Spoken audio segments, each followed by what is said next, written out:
Bismillahirrahmanirrahim. Assalamualaikum warahmatullahi wabarakatuh. Perkenalkan, saya Dewi Mastuarina, mahasiswa Akidah dan Filsafat Islam angkatan tahun 2018. Pada kesempatan kali ini, video ini saya buat dalam rangka memenuhi tugas middle test Filsafat Timur dari dosen pengampu Bapak Syafi'i. Langsung saja ke pertanyaan nomor 1. Coba jelaskan kembali poin-poin penting dari setiap pertemuan yang sudah dilaksanakan. Jelaskan juga isi materinya.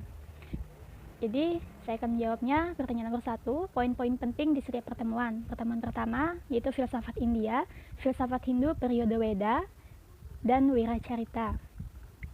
Terminologi filsafat dalam filsafat timur ini sebenarnya berbeda dengan istilah filsafat dalam filsafat barat. Tradisi filsafat timur cenderung minim penggunaan istilah-istilah rasio, akal, apalagi akal budi, dan segala macamnya, karena filsafat timur mengandalkan daya spiritualitas atau aspek-aspek intuitif. Jadi, jika kita menggunakan terminologi filsafat barat untuk membaca situasi filsafat timur, maka akan terlihat mitologis. Filsafat yang jelas harus membawa kebijaksanaan bagi umat manusia. Bagi orang tradisi barat, orang yang bijaksana itu orang yang memiliki pemikiran yang cemerlang, sementara dalam tradisi timur biasanya justru yang melahirkan kebijaksanaan tidak berasal dari akal, tapi justru dari pengalaman-pengalaman spiritual.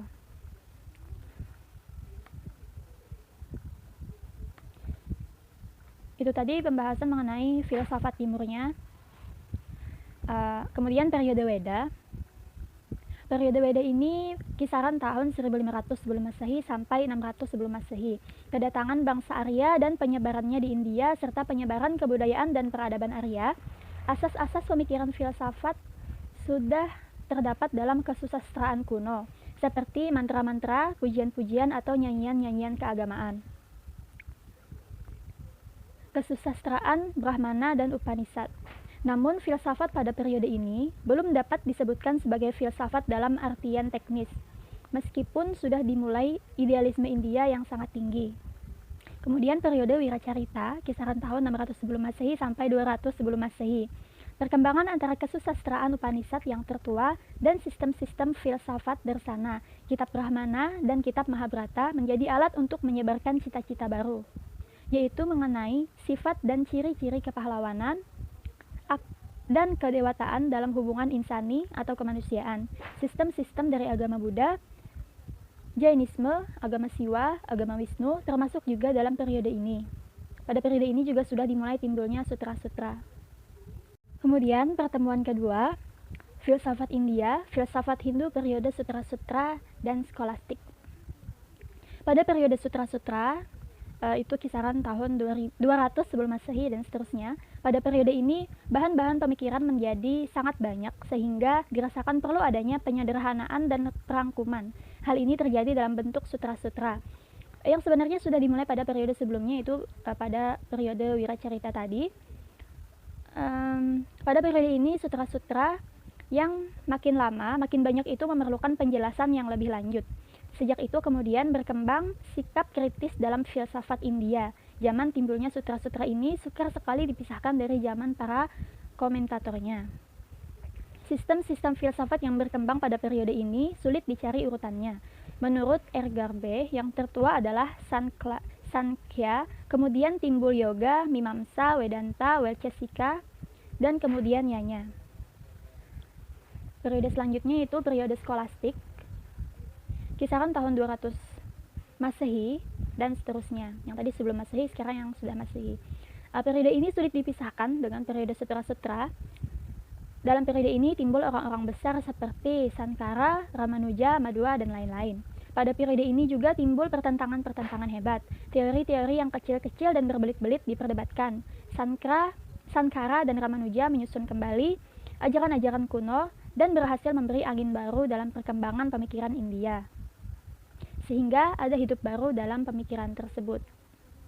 Kemudian pada pertemuan selanjutnya pembahasannya yaitu ajaran-ajaran dalam filsafat India, masih pembahasan mengenai Hindu. Ada 3 jalan keselamatan di dalam ajaran Hindu ini tadi, di dalam filsafat India. Satu, Jnana, I'm not sure how to say that, Upanishad dan Veda, itu kitabnya, merupakan jalan keselamatan melalui penghayatan dan pemahaman terhadap pengetahuan yang paling dalam, yaitu manusia meleburkan dirinya dalam realitas yang mutlak, di dalam Brahman.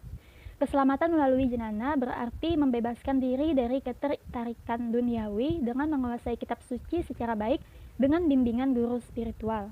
Kemudian ajaran selanjutnya yaitu Bhakti, yaitu dihayati melalui sikap bakti yang tulus sehingga manusia akan terlepas atau terbebas dari ikatan-ikatan kelahiran kembali. Keselamatan melalui jalan bakti yaitu ibadat penuh kasih untuk salah satu dewa, di mana seseorang melakukan puja sebagai wujud devosi pribadi. Kemudian ajaran yang selanjutnya yaitu karma, artinya dilakukan dengan cara memenuhi kewajiban manusia, yakni melakukan perbuatan yang memang pantas, layak, dan benar. Keselamatan lewat jalan karma berarti dalam kehidupan seseorang harus bertindak secara moral, di mana perbuatan baik membuahkan kebaikan dan perbuatan jahat melahirkan kejahatan.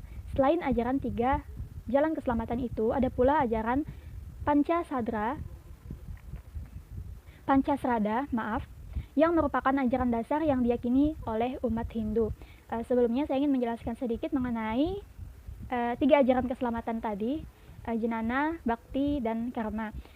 Umat India Hindu percaya bahwa manusia mengalami reinkarnasi. Di Bhakti tadi disebutkan jika peribadatannya, baktinya tulus, manusia akan terlepas atau terbebas dari ikatan-ikatan kelahiran kembali. Kemudian ada juga karma, apabila selama hidupnya ia melakukan banyak kejahatan dan dia tidak bisa mencapai istilahnya di dalam agama Hindu ini tadi, moksa, maka dia akan terlahir kembali sebagai balasan dari perbuatannya. Seperti itu kira-kira. Selanjutnya saya akan menjelaskan yang Pancasrada tadi. Ajaran-ajaran itu adalah Wedi Tattva, Atma Tattva, Karmapala Tattva, Purnabawa Tattva, dan Moksa Tattva. Wedi Tattva itu adalah konsep kepercayaan terhadap Tuhan Yang Maha Esa menurut pandangan Hinduisme. Kemudian Atma Tattva adalah ajaran yang mempercayai bahwa terdapat jiwa dalam setiap makhluk hidup. Dalam ajaran Hinduisme, jiwa atau Atman yang berada dalam setiap makhluk hidup merupakan percikan dari Tuhan. Jiwa bersifat abadi, namun karena adanya pengaruh dari badan yang bersifat maya, maka jiwa tidak dapat mengetahui asalnya yang sesungguhnya. Hal itu membuat jiwa mengalami reinkarnasi berkali-kali, namun reinkarnasi ini dapat diakhiri dengan tercapainya moksa, seperti yang sudah saya jelaskan sebelumnya. Kemudian yang ketiga itu Karmapala Tattva, itu adalah hukum sebab akibat. Itu ya seperti namanya karma, ada karmanya, adalah hukum sebab akibat. Apabila kita selama hidup melakukan hal-hal baik, maka ganjarannya adalah kebaikan, dan juga apabila kita melakukan kejahatan, maka ganjarannya adalah kejahatan. Itu adalah hukum karma atau hukum sebab akibat. Kemudian Purnabawa Tattva, ajaran yang meyakini bahwa manusia akan mengalami reinkarnasi. Dan yang terakhir yaitu adalah Moksa Tattva, yaitu kepercayaan bahwa moksa adalah kepercayaan tentang, mohon maaf berbelit-belit, Moksa Tattva adalah kepercayaan tentang adanya kebebasan, yaitu dapat bersatunya Atman, jiwa, dengan Tuhan, Brahman. Moksa merupakan tujuan akhir yang ingin dicapai umat Hinduisme. Supaya tidak mengalami reinkarnasi itu tadi, umat Hindu harus mencapai moksa. Kemudian pertemuan selanjutnya yaitu pembahasan mengenai filsafat Buddha. Ajaran Buddha dibawakan oleh Siddhartha Gautama, putra Raja Sudodana yang lahir pada 523 sebelum Masehi. Ajaran yang dikembangkannya antara lain Dharma, Karma dan Kelahiran, Jalan Kelepasan, dan Nirvana atau Nirwana ya. Dharma itu sendiri adalah doktrin Buddha yang menekankan ajaran kebenaran yang terdiri dari dukkha, yang artinya bahwa hidup ini adalah menderita. Kemudian samudaya yang artinya setiap penderitaan tentu ada sebabnya.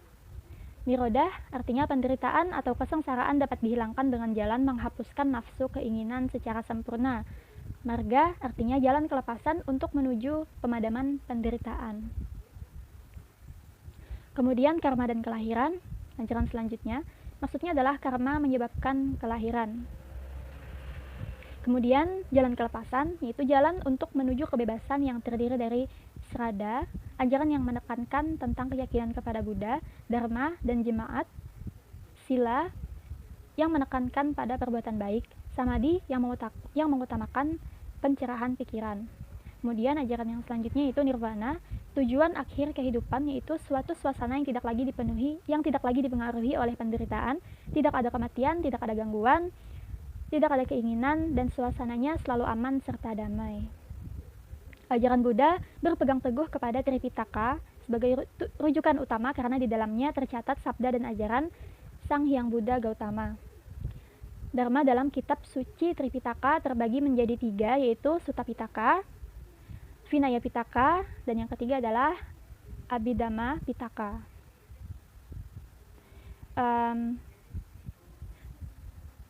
Sutta Pitaka itu berisi khutbah-khutbah Sang Buddha, kemudian Vinaya Pitaka itu berisi peraturan atau tata tertib para biku, dan Abhidhamma Pitaka berisi ajaran hukum, metafisika, dan psikologi. Lanjut ke pembahasan selanjutnya, yaitu filsafat Cina, Konfusianisme. Tradisi pemikiran filsafat di Cina bermula sekitar abad ke-6 sebelum Masehi. Pada masa pemerintahan dinasti Zhou di utara, Konfusius, Lao Tzu, Meng Tzu, dan Chuang-Tzu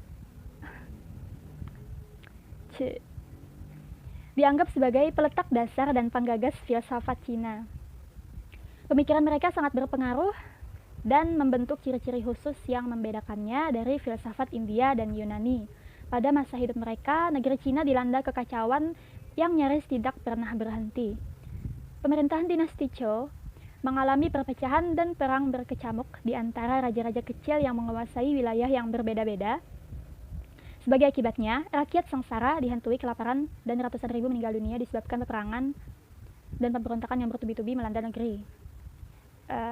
Langsung pada intinya saja, filsafat Cina memiliki ciri yang berbeda dari filsafat India, Yunani, dan Islam. Ketika pemerintahan dinasti Zhou mengalami kemerosotan yang berpuncak pada terjadinya perang saudara yang berlangsung lama, dari tahun 771 sampai 221 Masehi, kira-kira 500 tahun, 5 abad, Konfusianisme lahir dan mulai berkembang. Nah, pada masa itu, Konfusianisme merupakan nama aliran yang diambil dari nama seorang tokoh pemikir, yaitu Konfusius. Dia dianggap sebagai peletak dasar ajaran Konfusianisme. Muridnya cukup banyak dan berasal dari berbagai lapisan masyarakat. Di antara para pengikutnya terdapat 2 tokoh yang terkenal, yaitu Sun Tzu, dan Meng Tzu. Sorry, nggak tahu gimana cara bacanya. Pandangan dasar Konfusianisme adalah bahwa kehidupan yang tertib, damai, dan bahagia merupakan impian setiap orang. Of course, right? Dalam kerangka itu, penguasa menjadi salah satu faktor kunci terwujud atau tidaknya cita-cita tersebut. Apabila penguasanya berkarakter zolim, atau ya zolim taulah, mau tidak mau masyarakatnya akan mengalami tekanan dan penderitaan. Nah, jika penguasanya baik, penuh kebajikan, memperhatikan dan bahkan mengutamakan kepentingan rakyat, maka masyarakat akan hidup dengan penuh kesejahteraan dan ketentraman yang merupakan bagian penting dari perwujudan keharmonisan semesta. Oke.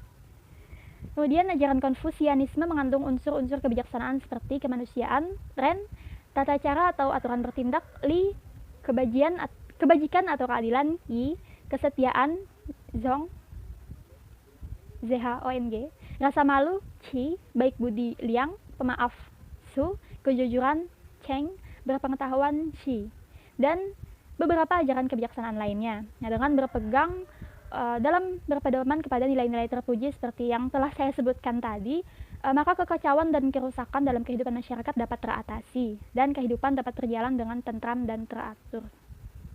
Pembahasan selanjutnya yaitu Taoisme, atau yang terakhir ya. Taoisme adalah sebuah peradaban filsafat timur atau Tiongkok yang berkembang antara abad 5 sebelum Masehi sampai 3 sebelum Masehi.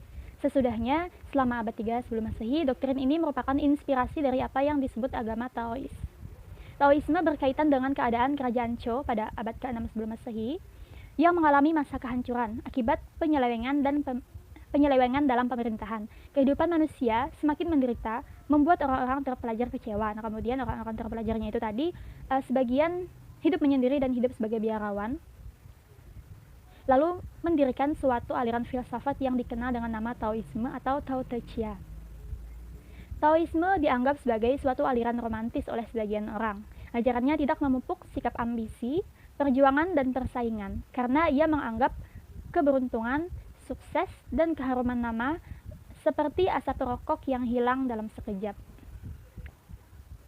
Kemudian agama Tao sebenarnya mempunyai 3 ajaran pokok. Yang pertama adalah kepercayaan terhadap Tuhan Yang Maha Esa, kemudian menghormati nenek moyang atau menjunjung tinggi derajat nenek moyang, dan yang terakhir yaitu menjaga keseimbangan hidup. Keseimbangan itu tadi seperti yang kita tahu, yin dan yang, ada baik dan ada buruk, itu dijaga keseimbangannya. Baik keseimbangan hubungan antara manusia dengan Tuhannya, manusia dengan sesama manusia, dan manusia dengan alam semesta. Semua ajaran itu bersumber dari kitab suci Dao De Jing yang ditulis oleh Lao Shi yang masih ada dan dijaga sampai sekarang. Nah, itu saja mengenai pembahasan materi di pertanyaan nomor 1.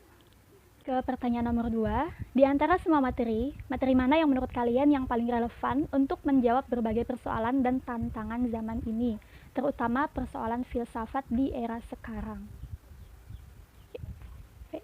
Untuk menjawab pertanyaan nomor 2, saya memilih ajaran Konfusianisme. Untuk yang telah kita pelajari tadi, di antara ajaran-ajaran Hindu, Buddha, Taoisme, dan Konfusianisme, saya lebih condong kepada Konfusianisme. Kenapa? Karena seperti yang sudah saya jelaskan di atas, ajaran Konfusianisme mengandung unsur-unsur kebijaksanaan,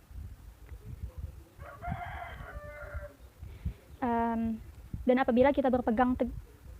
apabila masyarakat berpegang teguh kepada pedoman nilai-nilai terpuji itu, maka kekacauan dan kerusakan dalam kehidupan bermasyarakat dapat teratasi dan kehidupan dapat berjalan dengan tentram dan teratur. Kemudian itu tadi kan sudah di zaman dahulu banget ya, dan kemudian sekarang seiring perkembangan waktu, perubahan zaman, kebudayaan Cina yang bersumber pada ajaran Konfusius juga mengalami modifikasi. Nah, ajarannya Konfusianisme itu mengalami modifikasi, adaptasi, dan modernisasi. Misalnya, berkembang adanya Neo-Konfusianisme yang nanti akan kita pelajari pada pertemuan selanjutnya. Neo-Konfusianisme ini berpendapat bahwa ide demokrasi dan hak asasi manusia sejajar dengan nilai-nilai tradisional Konfusianisme Asia. Para pemimpin yang memulai langkah-langkah untuk mengubah masyarakat Cina setelah berdirinya RRC atau Republik Rakyat Cina pada tahun 1949 dibesarkan dalam lingkungan yang kental budayanya dan telah diajarkan norma hidup sesuai dengan lingkungan hidupnya. Sebelumnya Konfusianisme ini mendapati banyak pertentangan karena katanya tidak relevan lagi gitu, tapi karena sekarang sudah berkembang dan muncul Neo-Konfusianisme, Konfusianisme menjadi diterima lagi dan semakin berkembang lagi. Meskipun mereka merupakan revolusioner yang mampu beradaptasi dengan zamannya, mereka tidak ingin mengubah budaya Cina secara besar-besaran. Sebagai pemerintah, ketika masa revolusi kebudayaan, para pemimpin RRC atau Republik Rakyat Cina tadi mengganti aspek tradisional seperti kepemilikan tanah di desa dengan pendidikan, tetapi masih belum meninggalkan aspek-aspek budaya yang lain. Contohnya, struktur keluarga.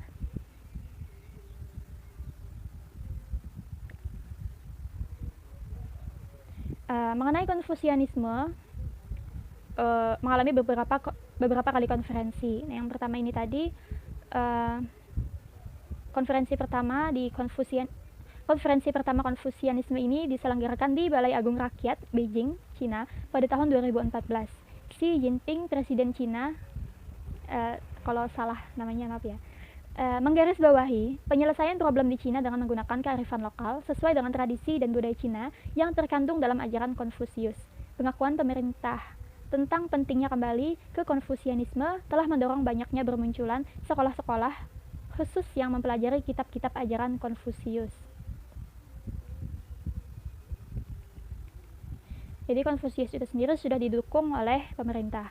Kemudian dalam konferensi pers akhir Maret 2015, sepertinya ini yang terbaru, Michael Schumann, penulis buku Confucius and the World He Created, menyebutkan bahwa pemerintah Cina mengusung kembali ajaran Konfusius sebagai bentuk budaya pemerintahan yang bersumber dari sejarah falsafah dan politik sendiri, yaitu budaya yang mengedepankan kehidupan masyarakat harmoni, patuh serta loyal terhadap atasan, dapat diartikan sebagai tiada penentangan dari rakyat terhadap penguasa. Sistem pemerintahan dan politik lokal ini sekaligus juga untuk menyaring dan menangkal paham dari luar atau barat yang tidak sesuai dengan budaya setempat. Bagi rakyat, hadirnya kembali ajaran Konfusius bagaikan menu spiritual yang sudah lama mereka dambakan, terutama pada saat masyarakat menghadapi krisis moral yang meluas seperti korupsi, penyalahgunaan jabatan, penggelapan atau pemalsuan, serta praktek-praktek perbuatan tidak bermoral lainnya, pemerintahan Cina juga memanfaatkan nama Konfusius sebagai alat atau sarana dalam menjalankan diplomasi di dunia internasional. Dengan inti ajaran Konfusius tentang filial piety, bakti anak terhadap orang tua, pemerintah Cina juga dapat menghimbau kepada masyarakat keturunan Cina di seluruh dunia untuk ikut berinvestasi dan memberikan sumbangannya dalam program pembangunan sosial ekonomi di tanah leluhur.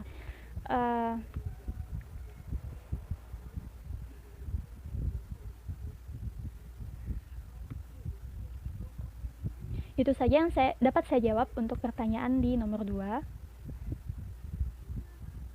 Untuk pertanyaan selanjutnya, nomor 3, ambillah sebuah kertas, lalu buat 5 buah titik menggunakan pen atau pensil. Amati setiap titik dengan seksama.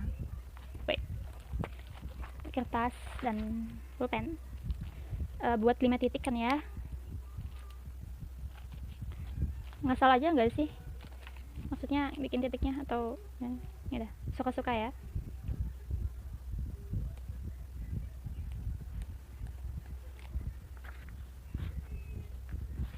Oke. Apakah mereka sama atau berbeda? Itu gimana ya, nggak kelihatan. Tahu. Dari yang nggak kelihatan ya di situ.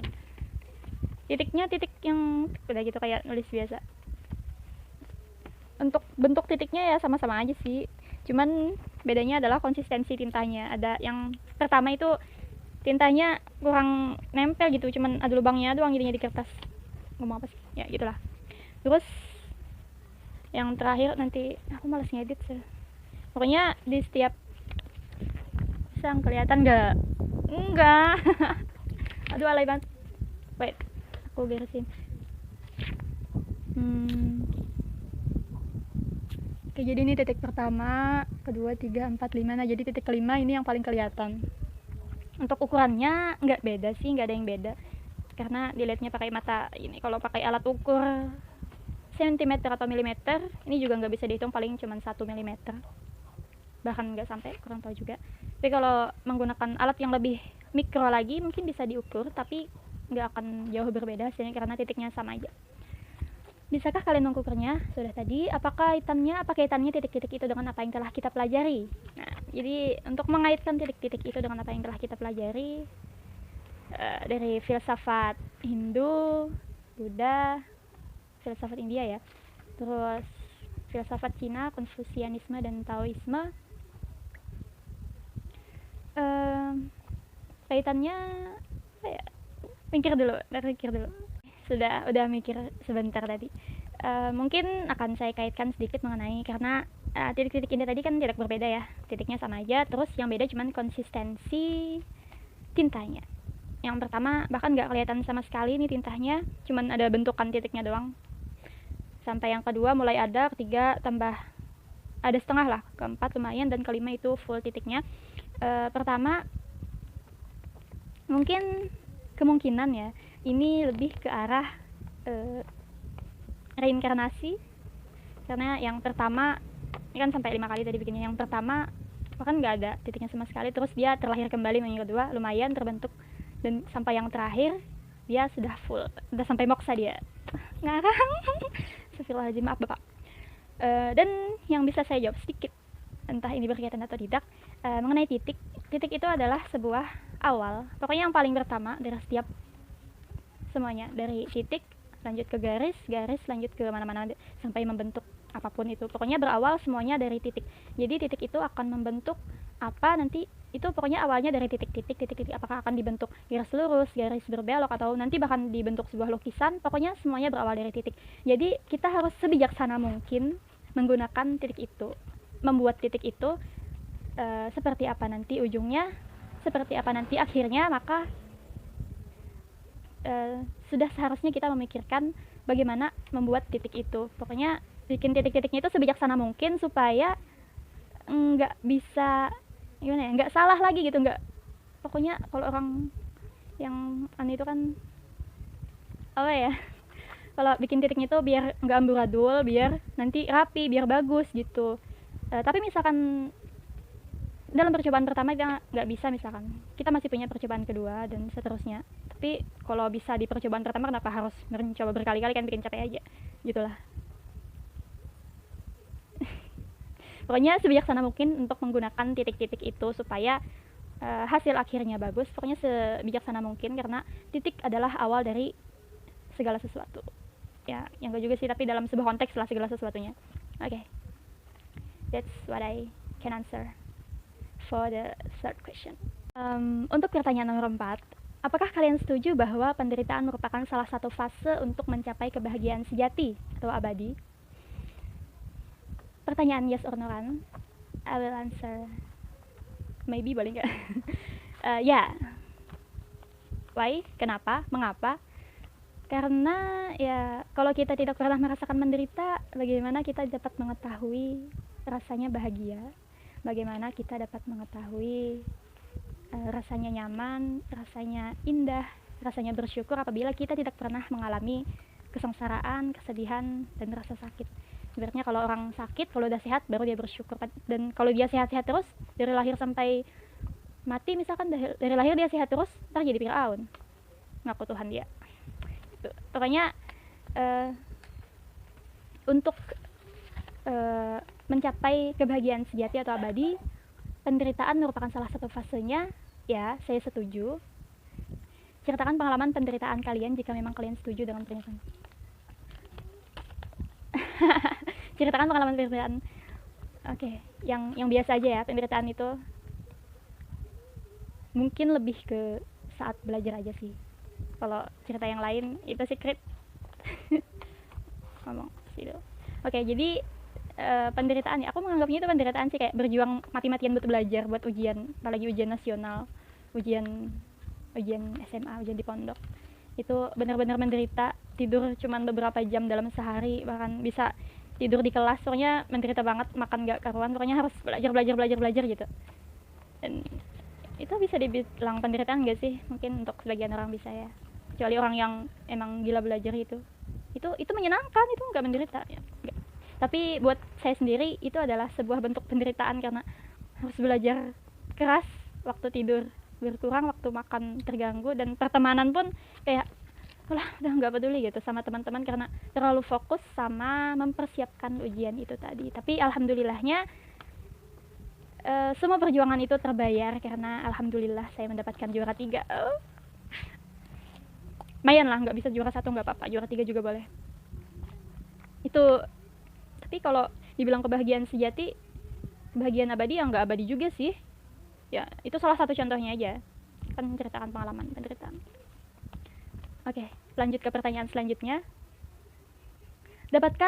Dapatkah upaya-upaya filsafati, terutama dari tradisi filsafat timur, membantu dalam upaya menghadirkan penyembuhan bagi pandemi COVID-19? Jelaskan argumentasi kalian. Oke, tadi pertama saya menjawab bahwa tidak, tapi ternyata setelah saya cari beberapa sumber dan saya mendapatkan sebuah video dari I don't know what is that, apakah itu seminar atau bukan, pokoknya kayak perbincangan ada dari dosen UGM dan dari UI.